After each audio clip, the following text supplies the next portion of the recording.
In part 1 video, we have seen that magnetic field can be created by magnets.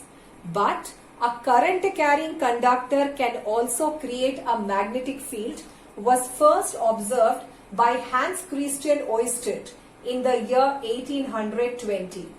Ørsted was the first and only person who could relate electricity with a magnetism. And all this happened accidentally. Means Ørsted on his table had a conductor, and beside the conductor there was a magnetic compass needle. Then all of a sudden, when electric current was passed through the conductor, the compass needle experienced a jerk, or it took a deflection. This made Ørsted to conclude that the current carrying conductor must have set a magnetic field around it. As a result, it could deflect or it could attract or repel a compass needle which was placed beside it. Compass needle itself is a small sized magnet. So the magnetic field due to the current carrying conductor must have had some kind of force of attraction or repulsion on the compass needle. So a current carrying conductor behaves like a magnet was Ørsted's first observation. Further, to know more about this effect, he conducted a series of experiments and he found some results. One of the experiment is, see, we have a very simple circuit, a set of cells or a battery of cells and a simple circuit, both the places. Now, if a conductor, a current carrying conductor is placed in the north-south direction, such that direction of electric current in the conductor is south to north. North-south is geographical.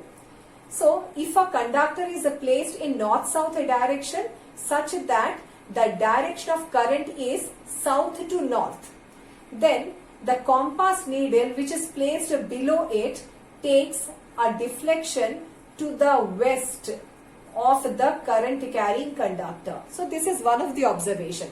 The same thing we will see in the Ampere's swimming rule.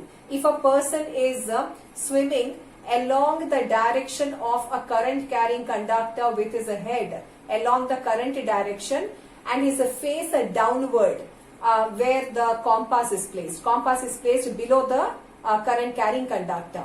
Then the compass needle takes a deflection to the left side, left hand of the swimmer. So that is Ampere's swimming rule, which helps us to know the direction of deflection of a compass needle. And if we have a circuit such that a current carrying conductor is placed in the north-south direction, but this time the direction of a current in the conductor is north to south, then the compass needle which is placed just below the current carrying conductor takes a deflection towards the east. So this is his second observation. Hans Christian Ørsted's first observation is every current carrying conductor behaves like a magnet. 1. Number 2, if a conductor is placed in a north-south direction and the direction of current is from south to north, then the compass needle takes a left side deflection, means a west deflection, and current is from north to south, then the compass needle takes a deflection towards east. Second observation. The third observation is the strength of a magnetic field due to a current carrying conductor depends upon magnitude of current, means there will be stronger field created if the amount of current in the conductor is more. More current leads to stronger field. Less current in the conductor leads to mild magnetic field. The fourth observation, if the direction of electric current is changed, then the direction of magnetic field also reverses. The last observation is very interesting.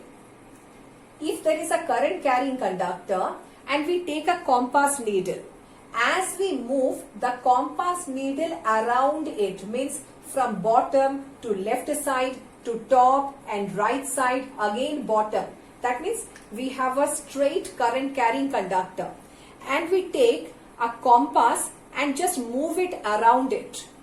Then the arrowhead nicely takes us round the straight current carrying conductor.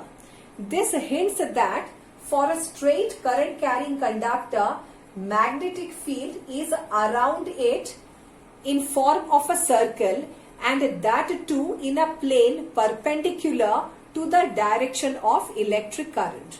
Means current direction and magnetic field direction stand at right angles. So these were few observations of Hans Christian Oersted.